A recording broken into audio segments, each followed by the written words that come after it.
鱼生给它切成小块，薄一点。这样子。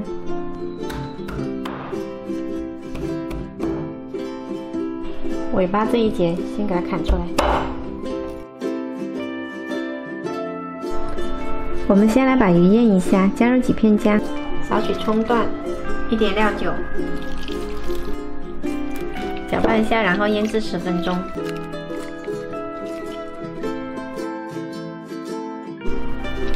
把这个姜跟葱给它挑掉，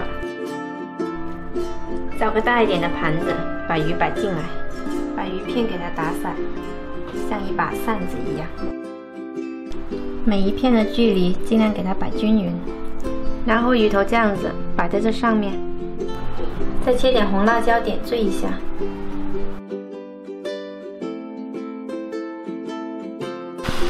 水开了之后，上锅大火蒸5分钟。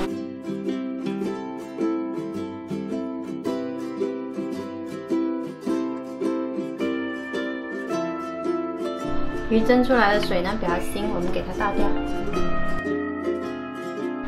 鱼身上放上些葱丝，淋上蒸鱼豉油，最后淋上少许热油。